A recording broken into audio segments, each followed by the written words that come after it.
দক্ষিণবঙ্গ পুড়ছে, উত্তরের ভাগে তাও বৃষ্টির দেখা মিললেও সেখানেও বাড়বে তাপমাত্রা। আর এই পরিস্থিতিতে দাঁড়িয়ে এখন প্রশ্ন হলো যে বঙ্গে বর্ষা কবে আসছে। বর্ষা নিয়ে মিলল বড়সড় আপডেট। আবহাওয়া দপ্তর বলছে যে দেশে এবার সার্বিকভাবে স্বাভাবিকের থেকে বেশি বৃষ্টি হতে চলেছে বর্ষার মরশুমে। 101 থেকে 111% বৃষ্টি হতে পারে, অর্থাৎ 2024 সালে স্বাভাবিকের থেকে 11% বেশি বৃষ্টি হতে পারে বলে জানা গিয়েছে। এর মধ্যে সব থেকে বেশি বৃষ্টির লং টার্ম অর্থাৎ দীর্ঘমেয়াদী পূর্বাভাস দেওয়া হয়েছে উত্তর পূর্বের রাজ্যের জন্য। অন্যান্য বারের থেকে সামান্য কম বৃষ্টি হতে পারে। আর এই নিয়ে আবহাওয়া দপ্তরের অধিকর্তা সোমনাথ দত্ত কি বলছেন শুনবো। অল ইন্ডিয়া বেসিসে সিজনাল রেনফল এবারে 106% অফ দ্য নর্মাল হতে চলেছে। তার মানে অ্যাবাভ নর্মাল রেনফল আমরা পেতে চলেছি উইথ মডেল এরর ±5%। এটা যদি আমরা ধরি তাহলে আমরা কিন্তু সারা ভারতবর্ষের সিজনাল রেনফল আমরা 101% থেকে 111% পর্যন্ত রেনফল পেতে পারি। তার মানে in any case it will be above এবং it may be in extreme case it may be excess also. আর ব্যাপারটা হচ্ছে আপনি যদি এর রেনফল ডিস্ট্রিবিউশন অনুযায়ী দেখেন তাহলে আমি আপনাকে বলতে পারি যে সব জায়গাতেই প্রায় নর্মাল হবে, তবে নর্থ ইস্টার্ন এবং ইস্টার্ন রিজনের কিছু জায়গাতে রেনফলটি বিলো নর্মাল হওয়ার সম্ভাবনা আছে। আমি যেটুকু ম্যাপে দেখলাম আমাদের গাঙ্গেয় পশ্চিমবঙ্গের কিন্তু সাউথ ওয়েস্টার্ন যে ডিস্ট্রিক্টগুলো আছে ওখানে হয়তো রেনফল বিলো নর্মাল হতে পারে। আর দ্বিতীয় কথা হচ্ছে এলনিনোর যে কন্ডিশন, যেটা আমাদের সাউথ ওয়েস্ট মনসুনের পারফরমেন্সকে ভীষণ রকম এফেক্ট করে। প্রেজেন্ট এলনিনো কন্ডিশন হচ্ছে আপনার মডারেট। মনসুন যখন এটা এটা এর প্রেডিকশনটা হচ্ছে ধীরে ধীরে উইক হবে এবং যখন মনসুন শুরু হবে মানে জুন মাসের নাগাদ, তখন এলনিনো লানিনো কোনোটাই থাকবে না, মানে নিউট্রাল কন্ডিশনে পৌঁছবে।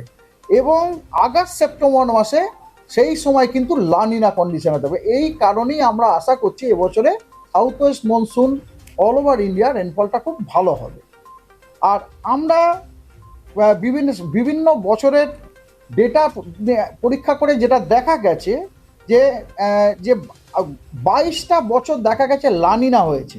এই 22টা যে লানিনা বছরের মধ্যে মোটামুটি সবকটি বছরই সর্বভারতীয় সাউথ ওয়েস্ট মনসুনের রেনফলটা আইদার নর্মাল অথবা অ্যাভাব হয়েছে, এক্সেপ্ট দুটো বছর, সেটা হচ্ছে 1974 এবং 2000।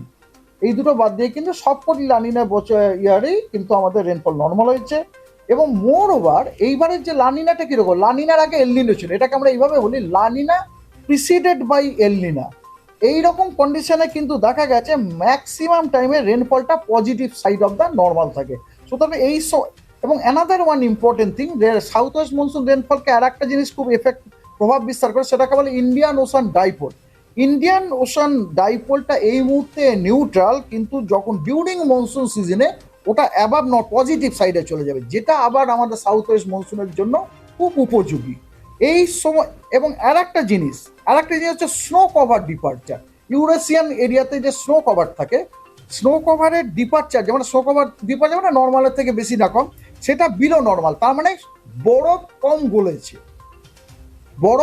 গলেছে। ওটা যেহেতু আপনার below normal, snow cover departure below normal, সেটা হচ্ছে ডিসেম্বর 2023 থেকে মার্চ 2020 বিলো। এই সমস্ত কারণগুলি আমার স্ট্রংলি সাজেস্ট করছে যে এই বছরে জুন থেকে সেপ্টেম্বরে south west monsoon rainfall over India it will be above normal. এবং কোয়ান্টিটেটিভলি আপনাকে আমি একটা কথা বলতে পারি, প্রবাবিলিটি ফর নর্মাল হচ্ছে 29%, প্রবাবিলিটি ফর অ্যাবাভ নর্মাল হচ্ছে 31%, প্রবাবিলিটি ফর এক্সেস হচ্ছে 30%। সুতরাং আমি যদি অ্যাবাভ নর্মাল এবং এক্সেসটাকে ধরি তাহলে দেখা যাচ্ছে যে probability for south west monsoon to be excess or above normal is 61%. All these things suggest that this year southwest monsoon rainfall over the entire Indian region will be above normal. Thank you.